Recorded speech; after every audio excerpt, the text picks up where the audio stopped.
महाराष्ट्र को अगला मुख्यमंत्री 5 दिसंबर को मिल जाएगा। मुख्यमंत्री पद शपथ ग्रहण समारोह की तैयारियां आजाद मैदान में चल रही हैं। इसी बीच बीजेपी विधायक दल की बैठक में देवेंद्र फडणवीस को नेता चुना गया है। देवेंद्र फडणवीस के विधायक दल का नेता चुने जाने के बाद तय हो गया है कि वे ही महाराष्ट्र के अगले मुख्यमंत्री बन रहे हैं। नमस्कार, मैं हूं ऋतिका और आपका स्वागत है हमारे डिजिटल प्लेटफॉर्म पर। बता दें, देवेंद्र फडणवीस इससे पहले भी महाराष्ट्र के मुख्यमंत्री पद को संभाल चुके हैं। तो आइए जानते हैं कि कितना पढ़े लिखे हैं देवेंद्र फडणवीस, उनके परिवार और नेटवर्क के बारे में और साथ ही उनकी लव स्टोरी के बारे में। भारतीय जनता पार्टी के नेता देवेंद्र फडणवीस का जन्म 22 जुलाई 1970 को महाराष्ट्र के नागपुर में एक मराठी ब्राह्मण हिंदू परिवार में हुआ था। उनके पिता गंगाधर फडणवीस नागपुर से महाराष्ट्र विधान परिषद के सदस्य थे। वहीं उनकी मां सरिता फडणवीस अमरावती के कालोटी परिवार से ताल्लुक रखती थी और विदर्भ हाउसिंग क्रेडिट सोसाइटी के निदेशक के रूप में काम कर चुकी थी। बात करें देवेंद्र फडणवीस की पढ़ाई की, तो उन्होंने अपनी प्रारंभिक स्कूली शिक्षा इंदिरा कॉन्वेंट से हासिल की, जिसका नाम तत्कालीन प्रधानमंत्री इंदिरा गांधी के नाम पर रखा गया था। लेकिन आपातकाल के दौरान पिता को जेल में डाले जाने के बाद फडणवीस ने स्कूल में अपनी शिक्षा जारी रखने से इनकार कर दिया, क्योंकि वह पिता की कैद के लिए जिम्मेदार प्रधानमंत्री के नाम पर बने स्कूल में नहीं जाना चाहते थे। इसके बाद उनका ट्रांसफर सरस्वती विद्यालय स्कूल नागपुर में हो गया, जहां से उन्होंने अधिकांश स्कूली शिक्षा हासिल की। फिर उच्च माध्यमिक शिक्षा के लिए धर्मपेट जूनियर कॉलेज चले गए। उन्होंने नागपुर यूनिवर्सिटी के गवर्नमेंट लॉ कॉलेज से लॉ में ग्रेजुएशन की डिग्री हासिल की है। इसके अलावा उन्होंने बिजनेस मैनेजमेंट की पढ़ाई भी की है। इसके बाद फडणवीस ने DSE German foundation for international development Berlin से methods and technology of project management में डिप्लोमा भी किया। आज माननीय राज्यपाल जी से हमने भेंट ली है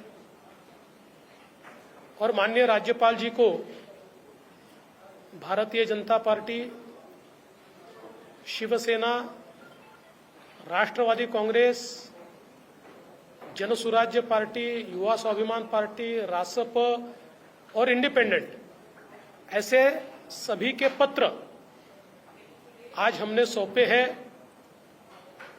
मैं आभार व्यक्त करना चाहता हूं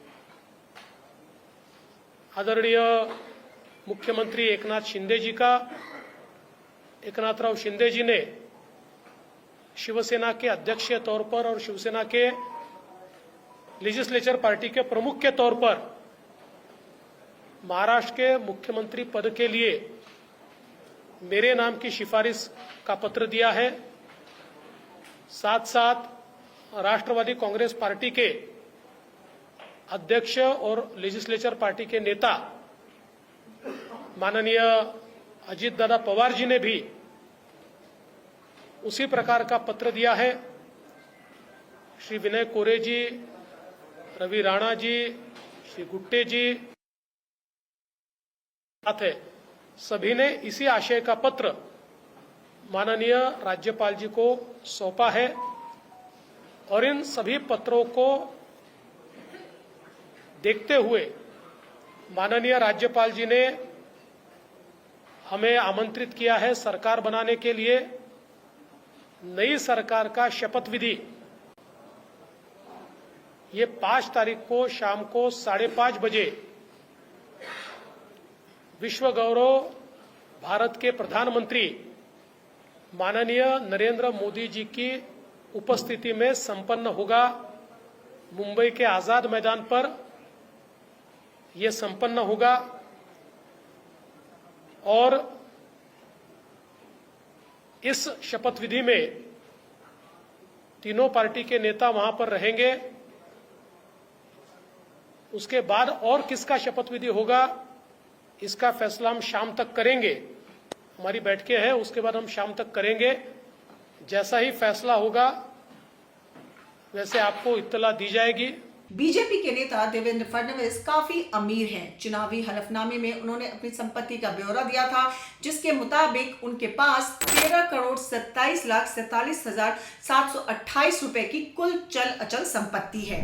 फडणवीस सोने के गहनों के भी काफी शौकीन हैं। उनके पास कुल 32,85,000 रुपए की 450 ग्राम सोने की ज्वेलरी है। उन्होंने अपनी पत्नी से 62 लाख रुपए का लोन लिया है। उनके इस राजनीतिक सफर के बारे में तो आपने जान लिया, लेकिन आज हम उनकी लव लाइफ के बारे में आपको बताने जा रहे हैं। देवेंद्र फडणवीस के साथ साथ उनकी पत्नी अमृता फडणवीस भी हमेशा सुर्खियों में बनी रहती हैं।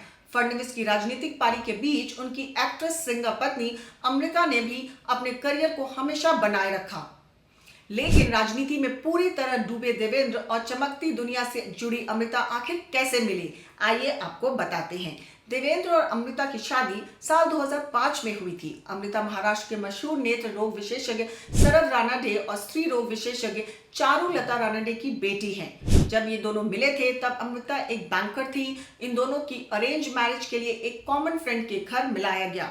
कॉमन फ्रेंड शैलेश जोगलेकर के घर हुई इस मुलाकात में अमृता को कुछ देर ही रहना था, लेकिन जब दोनों में बात शुरू हुई तो 1.5 घंटा कब निकल गया पता ही नहीं चला।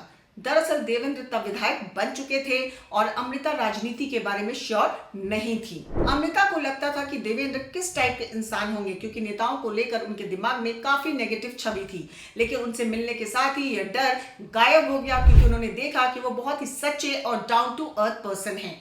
तो दोस्तों, अब आप जान गए होंगे कि आखिरकार फडणवीस बीजेपी की पहली पसंद क्यों है। बाकी इस पर आपकी क्या राय है हमें कमेंट करके जरूर बताएं, और हमारे चैनल को अभी तक सब्सक्राइब नहीं किया तो जल्द बटन दबाएं, क्योंकि खबर के हर चौराहे पर पोस्टमैन मिलेगा आपको सत्य के संदेश के साथ। जय हिंद, जय भारत।